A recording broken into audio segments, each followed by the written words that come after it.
Welcome to Muscle Med 101. In this video, we will see respiratory responses to exercise. पिछली video में हम cardiovascular responses के बारे में पढ़ चुके हैं। रिस्पॉन्सेस का मतलब मैंने आपको बताया था शॉर्ट टर्म फिजियोलॉजिकल चेंजेस जो एक्सरसाइज करते टाइम हमारी बॉडी में होते हैं। तो अगर हम बात करें रेस्पिरेटरी सिस्टम की, तो जो मेजर रिस्पॉन्स है वो है इंक्रीज्ड वेंटिलेशन। तो अब ये इंक्रीज्ड वेंटिलेशन होता क्यों है? फर्स्ट कॉज है to maintain the arterial O2 saturation. हमारे टिश्यूज को लगातार ऑक्सीजन की सप्लाई चाहिए एक्सरसाइज के टाइम पे, तो वो ऑक्सीजन मिलती रहे, इसीलिए वेंटिलेशन इंक्रीज होती है। अब अगर हमारी जो टिश्यूज हैं वो ऑक्सीजन को कंज्यूम कर रहे हैं एनर्जी के लिए, तो कुछ बाई प्रोडक्ट्स बनेंगे जैसे कि CO2। तो CO2 को रिमूव करने के लिए भी इंक्रीज वेंटिलेशन होती है। अब अगर बॉडी में CO2 बढ़ रही है, तो आपको पता है जो CO2 है वो बॉडी में बाइकार्बोनेट के थ्रू ट्रेवल करती है, ठीक है। तो जो CO2 है, CO2 वाटर के साथ कंबाइन होके कार्बोनिक एसिड बनाता है जो कि H2CO3, और ये आगे डिसोसिएट हो जाता है बाइकार्बोनेट आयंस में और हाइड्रोजन आयन में। तो अब अगर CO2 बढ़ेगा तो यहाँ पे H+ आयंस भी बढ़ेंगे, मतलब हमारे ब्लड का जो pH है वो कम हो जाएगा, एसिडोसिस होने लगेगा, ठीक है। तो इसी एसिड बेस बैलेंस को मेंटेन करने के लिए इस CO2 का रिमूवल बहुत जरूरी है। अब ये CO2 रिमूव कैसे होता है? ये जो रिएक्शन मैंने लिखी है ये यहाँ रिवर्स में चलती है। ये जो HCO3 है ये एक बफर की तरह काम करता है, और ये जो H+ आयंस इंक्रीज हो रहे हैं ये HCO3 इसके साथ कंबाइन होता है, ये कन्वर्ट होता है कार्बोनिक एसिड में, और ये कार्बोनिक एसिड फिर जहाँ पे गैस एक्सचेंज हो रही है एल्वियोलाई और ब्लड में, वहां पे डिसोसिएट हो जाता है CO2 और H2O में, और CO2 को फिर हम एक्सहेल कर देते हैं। तो जितनी ज्यादा वेंटिलेशन बढ़ेगी, जितनी ज्यादा रेट ऑफ ब्रीदिंग बढ़ेगी, उतना ज्यादा CO2 हम एक्सहेल कर पाएंगे और एसिड बेस बैलेंस को मेंटेन कर पाएंगे। तो ये तीन मेन कॉजेस थे जिसके लिए वेंटिलेशन इंक्रीज होती है ड्यूरिंग एक्सरसाइज। अब एक लेस इंपॉर्टेंट कॉज है जो कि है फ्लूइड एंड टेम्परेचर बैलेंस। तो जब हम एक्सरसाइज करते हैं, हमने पिछली वीडियो में भी देखा था कि हमारी बॉडी का टेम्परेचर इंक्रीज करता है, और उस इंक्रीज बॉडी टेम्परेचर को मेंटेन करने के लिए हमारी बॉडी स्वेटिंग करती है ताकि हीट लॉस हो सके थोड़ा। तो सिमिलरली अगर हम ब्रीदिंग रेट बढ़ा देते हैं और वेंटिलेशन बढ़ा देते हैं, तो जो अमाउंट ऑफ गैस हम एक्सहेल कर रहे हैं वो भी इंक्रीज हो जाती है। अब एक्सरसाइज के टाइम पे ये जो गैस एक्सहेल हम कर रहे हैं इसका जो टेम्परेचर होता है वो हमारी बॉडी टेम्परेचर जितना ही होता है। तो अगर हम एक्सरसाइज करते हुए हमारी बॉडी का टेम्परेचर इंक्रीज हो रहा है, तो जो हम गैस एक्सहेल कर रहे हैं उसका भी इंक्रीज टेम्परेचर होगा। तो हम हीट लॉस कर रहे हैं in the form of air. जो हमारी जो एयर जो हम एक्सहेल कर रहे हैं वो ह्यूमिडिफाइड होगी और उसका टेम्परेचर ज्यादा होगा। जितना ज्यादा हम एक्सहेल करते जाएंगे उतना ज्यादा हीट लॉस होता रहेगा हमारी बॉडी से। तो अब हमको पता चल गया कि वेंटिलेशन इंक्रीज हो रही है जब हम एक्सरसाइज कर रहे हैं। अब ये इंक्रीज वेंटिलेशन होती है through stimulation of respiratory centres in medulla. हमारे मेडुला में रेस्पिरेटरी सेंटर्स हैं जो कि वेंटिलेशन को कंट्रोल करते हैं। तो जो मेन ड्राइवर है इसको स्टिमुलेट करने के लिए वो है इंक्रीज CO2 लेवल्स, ठीक है। तो ये जो इंक्रीज CO2 लेवल्स हैं वो हमारी बॉडी में कुछ कीमो रिसेप्टर्स हैं जो इसको सेंस करते हैं कि जो पार्शियल प्रेशर ऑफ CO2 है वो इंक्रीज हो रहा है।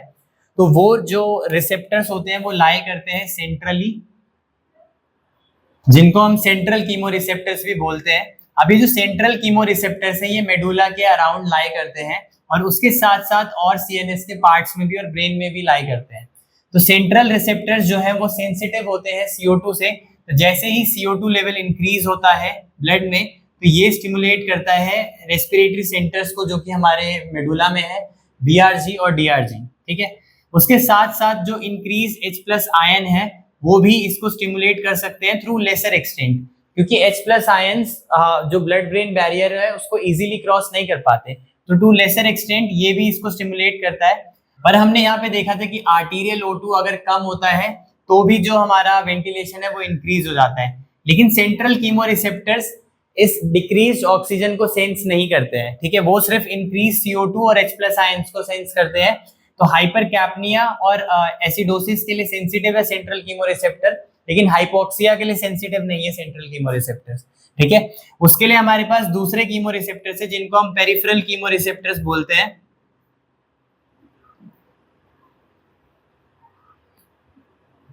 ये लाई करते हैं हमारे आर्टरीज में। मेनली दो टाइप के पेरिफेरल कीमो रिसेप्टर्स होते हैं, एक होते हैं आयोटिक बॉडीज और एक होते हैं कैरोटिड बॉडीज, और इनमें से भी जो मेन रिस्पॉन्स आता है वो थ्रू कैरोटिड बॉडीज आता है। ये सेंस करते हैं CO2 के इंक्रीज को भी और O2 के डिक्रीज को भी, ठीक है। तो ये वाले जो कीमो रिसेप्टर्स हैं ये हाइपोक्सिया के लिए भी सेंसिटिव है और हाइपरकैप्निया के लिए भी सेंसिटिव है। तो जो कीमो रिसेप्टर्स हैं दोनों के दोनों ही स्टिमुलेट करेंगे रेस्पिरेटरी सेंटर्स को, जिससे कि जो वेंटिलेशन है वो इंक्रीज हो सके। अब यहाँ पे आपको एक चीज ध्यान में देनी है कि जो सेंट्रल कीमो रिसेप्टर्स हैं वो 70 to 80% तक रिस्पॉन्स लाते हैं, ठीक है। मतलब जो मेन वेंटिलेशन का रिस्पॉन्स आ रहा है वो mainly through central chemoreceptor आ रहा है, और 20 to 30% जो रिस्पॉन्स आ रहा है वो थ्रू पेरिफेरल कीमो रिसेप्टर से आ रहा है। लेकिन जो पेरिफेरल कीमो रिसेप्टर्स है वो क्विक होते हैं, इनका रिस्पॉन्स 10 to 30 सेकेंड में आ जाता है। जैसे ही हम एक्सरसाइज करना चालू करते हैं हमारी बॉडी में CO2 के लेवल्स इंक्रीज होने लगते हैं, तो ये CO2 के लेवल को सेंस करते ही 10 to 30 सेकंड के अंदर वेंटिलेशन इंक्रीज करवा देता है पेरिफेरल कीमो रिसेप्टर्स, ठीक है। लेकिन वहीं पे जो सेंट्रल कीमो रिसेप्टर्स हैं इनको 60 to 150 सेकंड्स लगते हैं सेंस करने में कि हमारी बॉडी में CO2 लेवल्स बढ़ रहे हैं और हमको वेंटिलेशन जो है वो इंक्रीज करना चाहिए, ठीक है। तो मेजर रिस्पॉन्सेज आते हैं सेंट्रल कीमो रिसेप्टर से, लेकिन इनिशियल क्विक रिस्पॉन्स आता है थ्रू पेरिफेरल कीमो रिसेप्टर्स। अब उसके अलावा जो स्टिमुलेट करते हैं हमारे मिड ब्रेन मेडुला को, जहां पे हमारा रेस्पिरेटरी सेंटर्स है, वो है थ्रू मोटर कॉर्टेक्स, ठीक है। Motor cortex directly through voluntary control breathing rate को ऑल्टर कर सकता है, मॉडिफाई कर सकता है। उसके अलावा जो हमारे रेस्पिरेटरी सेंटर्स है वो थ्रू राइट वेंट्रिकल के जो रिसेप्टर्स है, बैरो रिसेप्टर्स है, उनसे भी स्टिमुलेट हो सकता है। जब हम एक्सरसाइज करते हैं, मैंने आपको बताया था प्रीलोड इंक्रीज होता है, तो प्रीलोड इंक्रीज होता है तो जो राइट वेंट्रिकल्स की वॉल है, यहाँ पे जो बैरो रिसेप्टर्स है वो इसको सेंस करते हैं और वेंटिलेशन को थोड़ा बहुत स्टिमुलेट कर सकते हैं, ठीक है। इतना मेजर रिस्पॉन्स नहीं लाते ये, लेकिन थोड़ा बहुत स्टिमुलेट कर सकते हैं हमारे जो रेस्पिरेटरी सेंटर्स है उनको। उसके अलावा जो हमारे गोल्जी टेंडन ऑर्गन और मसल स्पिंडल है वो भी हमारे रेस्पिरेटरी सेंटर्स की एक्टिविटी को स्टिमुलेट कर सकते हैं। जो हमारे मसल स्पिंडल्स है वो सेंस करते हैं स्ट्रेच को। जब हम इनिशियली इंक्रीज करते हैं वेंटिलेशन, हमारे लंग्स एक स्ट्रेच होते हैं, एक्सपैंड होते हैं, तो जो हमारे इंटरकोस्टल मसल्स है वो स्ट्रेच को सेंस करते हैं, और जो हमारी मोटर एक्टिविटी है, जो इन मसल्स की एक्टिविटी है, उसको फाइन ट्यून करते हैं, कोऑर्डिनेशन में इनको यूज करते हैं ताकि हम इफेक्टिवली ब्रीद इन कर सकें, ठीक है। उसके अलावा अगर ज्यादा नीड बढ़ जाती है, जो टेंशन है हमारे रेस्पिरेटरी मसल्स में वो इंक्रीज हो जाती है, तो गोल्जी टेंडन ऑर्गन भी स्टिमुलेट होते हैं और गोल्जी टेंडन ऑर्गन भी आगे स्टिमुलस भेजते हैं ताकि जो मोटर एक्टिविटी है वो इफेक्टिव हो सके, ठीक है। तो यहाँ पे जो लेंथ है और टेंशन है उसको भी जो रिसेप्टर्स यहाँ पे सेंस करते हैं, और या तो वो इसको स्टिमुलेट कर सकते हैं या फिर इसको नेगेटिव फीडबैक दे सकते हैं कि जो हमारे रेस्पिरेटरी मसल्स हैं वो फटीग हो रहे हैं। अब यहाँ पे दूसरी चीज है डायफ्राम, ठीक है। डायफ्राम जो है वो हाईली रेजिस्टेंट है, फटीग रेजिस्टेंट है, वो इतना इजीली फटीग नहीं होता। बहुत ही हायर एक्सरसाइज इंटेंसिटी पे या फिर अगर अनट्रेन्ड एथलीट है तो जाके जो डायफ्राम है वो फटीग होगा, जो उसकी फोर्स प्रोडक्शन है वो कम होती जाएगी।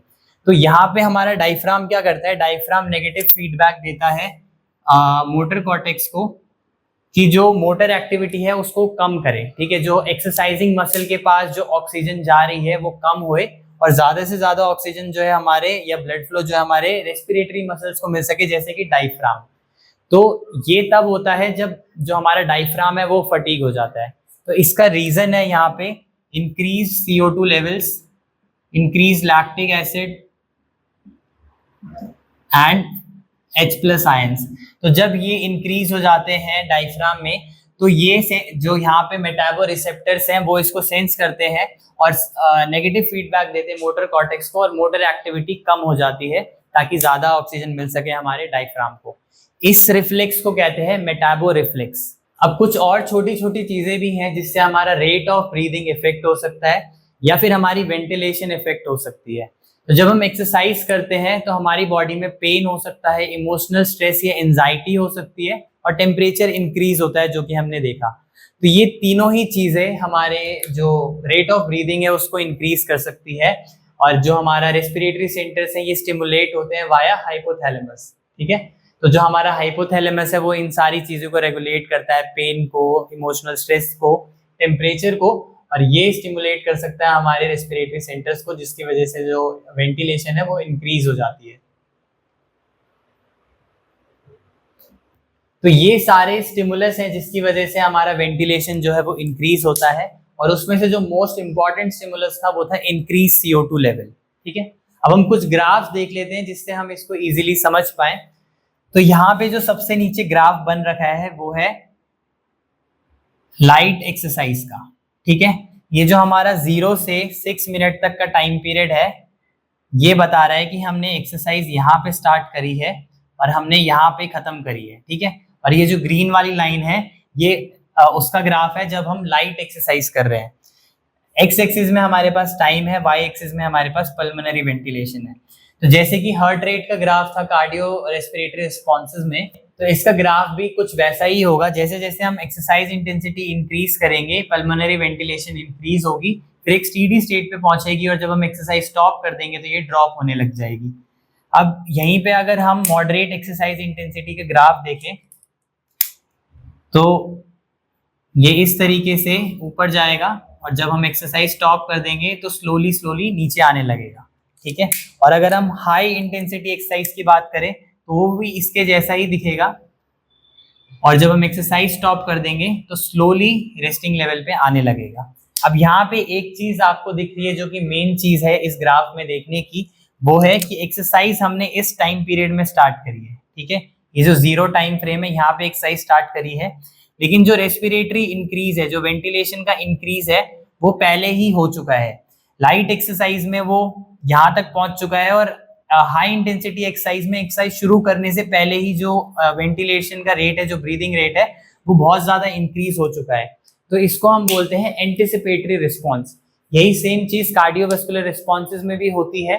एक्सरसाइज शुरू करने से पहले ही हमारी बॉडी जो भी चेंजेस आते हैं, फिजियोलॉजिकल चेंजेस आते हैं, वो स्टार्ट कर देती है। जैसे कि हार्ट रेट इंक्रीज हो जाता है एक्सरसाइज स्टार्ट करने से पहले ही, और जो हमारा वेंटिलेशन है वो भी इंक्रीज हो जाता है एक्सरसाइज स्टार्ट करने से पहले ही।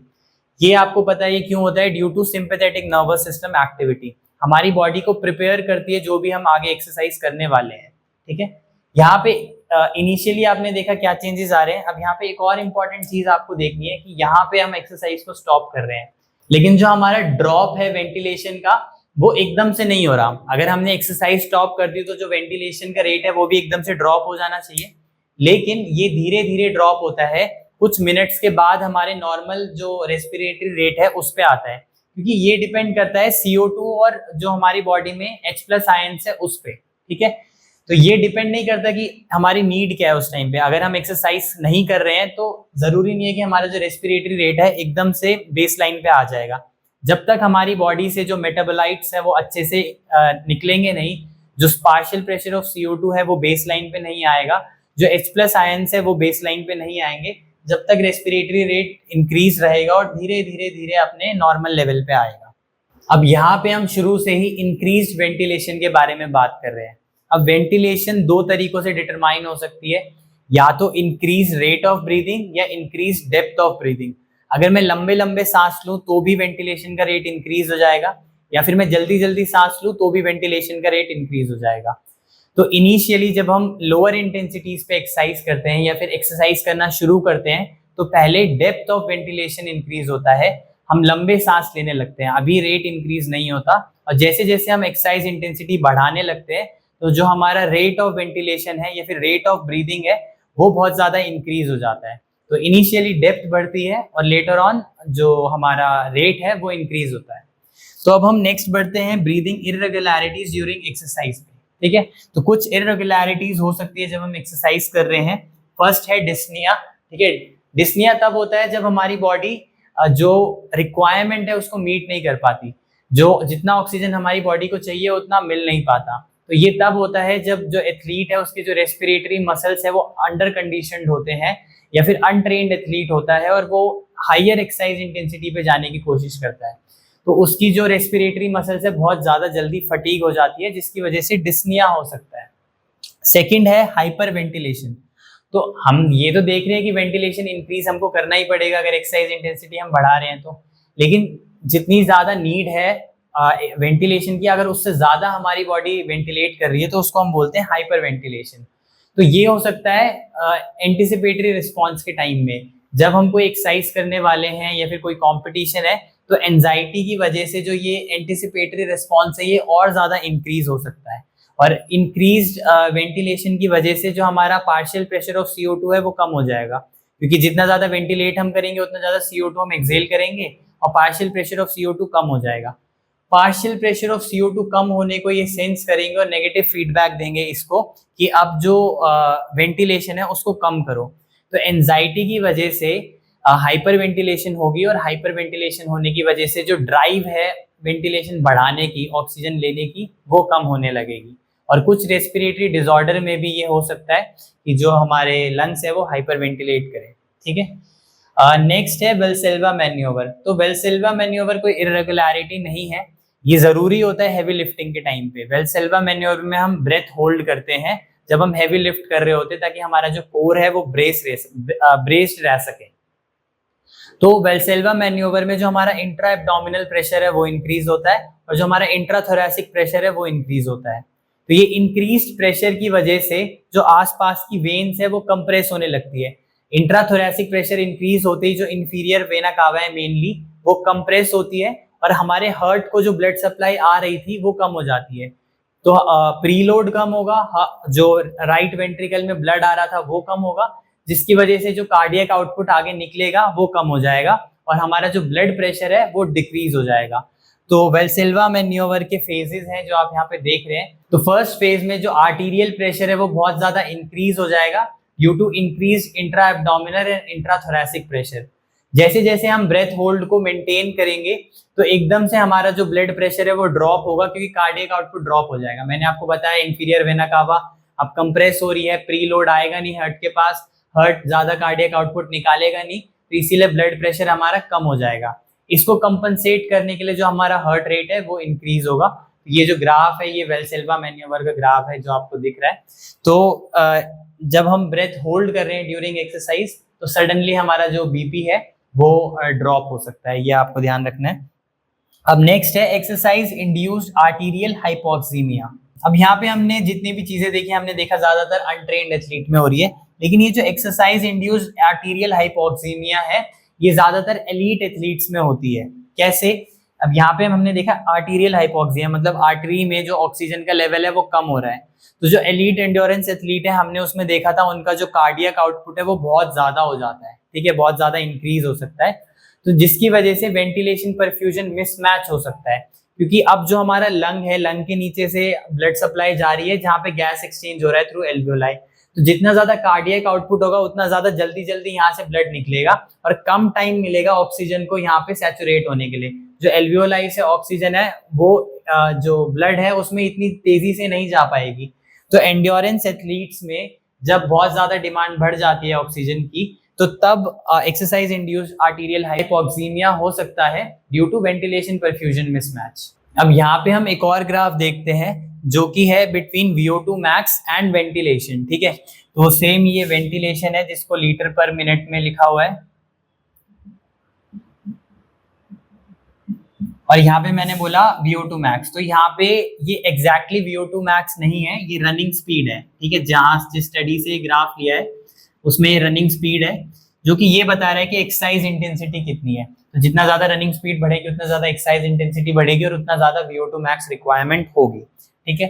तो इनिशियली ग्राफ जो आपको दिख रहा है वो इतना ज्यादा स्टीप राइज नहीं है और थोड़ा अनइवन भी है, लेकिन जैसे ही एक पॉइंट को ये क्रॉस करता है तो जो ग्राफ है स्टीप होने लग जाता है, ठीक है। तो ये जो पॉइंट है जहां से ये ग्राफ स्टीप होने लग जाता है इसको हम बोलते हैं वेंटिलेटरी थ्रेशोल्ड। तो ये ऐसा क्यों हो रहा है? जो हमारा एक्सरसाइज इंटेंसिटी है उसके साथ वेंटिलेशन को नॉर्मली इंक्रीज होना था, तो ये शुरू में कम इंक्रीज और बाद में ज्यादा इंक्रीज क्यों हो रहा है वेंटिलेशन? तो इसके रीजन है यहाँ पे ये जो भी हमने कॉजेस पढ़े यहाँ पे ये सारे कॉजेस वेंटिलेशन को बढ़ा रहे हैं। तो जैसे जैसे हम एक्सरसाइज इंटेंसिटी इंक्रीज कर रहे हैं PCO2 इंक्रीज हो रहा है और हमारा जो वेंटिलेशन है वो इंक्रीज हो रहा है। लेकिन लेटर फेज ऑफ एक्सरसाइजेस में जो मेटाबॉलिक प्रोडक्ट्स हैं वो भी बहुत ज्यादा इंक्रीज होने लगते हैं। लैक्टिक एसिड का एक्यूमुलेशन, ठीक है, पोटेशियम का इंक्रीज, लैक्टिक एसिड, ठीक है, H+ आयंस इंक्रीज होने लगते हैं क्योंकि CO2 के लेवल्स और ज्यादा बढ़ने लगते हैं। टेम्परेचर हमारी बॉडी में इंक्रीज होने लगता है। इंक्रीज कैटाकोलामीन्स, ठीक है। तो ये सारे जो भी फैक्टर्स हैं ये लेटर स्टेजेस ऑफ एक्सरसाइजेस में होते हैं। इनिशियली तो बस partial pressure of CO2 increase हो रहा था, लेकिन लेटर स्टेजेस में ये सारे जो मेटाबॉलिक बाई प्रोडक्ट्स हैं, कैटेकोलामीन्स है, इंक्रीज टेम्परेचर है, ये मेटाबॉलिक प्रोडक्ट्स हमारे ब्लड में इंक्रीज होते हैं, जिसकी वजह से जो वेंटिलेशन है उसके स्टिमुलस जो है अब वो ज्यादा से ज्यादा आने लगता है और जो रेट ऑफ ब्रीदिंग है वो इंक्रीज हो जाता है। अब इसीलिए इसको हम बोलते हैं वेंटिलेटरी थ्रेशोल्ड, कि एक थ्रेशोल्ड है जब उसके बाद अगर क्रॉस करेगी एक्सरसाइज इंटेंसिटी तो जो वेंटिलेशन है उसका स्टीप राइज होगा। अब स्टडीज में ये देखा गया है कि ये जो वेंटिलेटरी थ्रेशोल्ड है ये ऑलमोस्ट अराउंड लैक्टेट थ्रेशोल्ड के आसपास होता है। ठीक है, तो जब हमारी बॉडी में लैक्टेट एक्यूमुलेशन इंक्रीज हो जाता है उसी टाइम पे जो हमारा वेंटिलेशन है उसका स्टीप राइज होता है, जिससे हमको ये पता चलता है कि लेटर स्टेजेस में जो मेटाबॉलिक बाई प्रोडक्ट्स है उनकी वजह से जो स्टीप राइज है वो होता है। अब लास्ट हम एक और चीज देख लेते हैं, वो है एयर पोल्यूशन। तो एयर पोल्यूशन एक मेजर कंसर्न है अभी के टाइम में। तो एयर पोल्यूशन में अगर हम एक्सरसाइज कर रहे हैं तो कुछ इरिटेंट्स होते हैं हमारे एनवायरनमेंट में। एक तो जैसे कि हम बात करें कार्बन मोनोऑक्साइड, ठीक है, अगर वहां पे कुछ बर्न हो रहा है और कार्बन मोनोऑक्साइड हम इनहेल कर रहे हैं तो आपको पता है कार्बन मोनोऑक्साइड की एफिनिटी बहुत ज्यादा है ऑक्सीजन से, तो हमारी बॉडी में जो ऑक्सीजन सप्लाई है वो कम होने लगेगी, टिश्यूज को कम ऑक्सीजन मिलेगी और जो हमारी परफॉर्मेंस है वो डिक्रीज हो सकती है। उसके अलावा बहुत सारे पार्टिकल्स हैं, अगर उनको हम इनहेल करते हैं, क्योंकि रेट ऑफ ब्रीदिंग इंक्रीज हो रही है जब हम एक्सरसाइज कर रहे हैं, तो जितना ज्यादा तेजी से हम इनहेल करेंगे, जितना ज्यादा एयर हम इनहेल करेंगे, उतना ज्यादा चांसेस हैं कि इन फॉरेन पार्टिकल्स को हम इनहेल करें। अब ये फॉरेन पार्टिकल्स जो है एलर्जिक रिएक्शन क्रिएट कर सकते हैं हमारे लंग्स में, जिसकी वजह से वेजो कंस्ट्रिक्शन हो सकती है, ब्रोंकोस्पाज्म हो सकता है। और अगर वेजो कंस्ट्रिक्शन होगी तो हम इतना ज्यादा ब्रीथ नहीं ले पाएंगे, इतना ज्यादा एयर इन नहीं कर पाएंगे, तो ऑक्सीजन भी हमारी बॉडी को कम मिलेगी। अब ऑक्सीजन हमारे टिश्यूज को कम मिलेगी तो जो हमारा VO2 मैक्स है वो कम हो जाएगा और हमारी परफॉर्मेंस भी इम्पैक्ट होएगी। तो इसीलिए एयर पोल्यूशन भी एक फैक्टर है जिसकी वजह से एक्सरसाइज के टाइम पे हमारे जो फिजियोलॉजिकल रिस्पॉन्स है वो ऑल्टर हो सकते हैं या चेंज हो सकते हैं।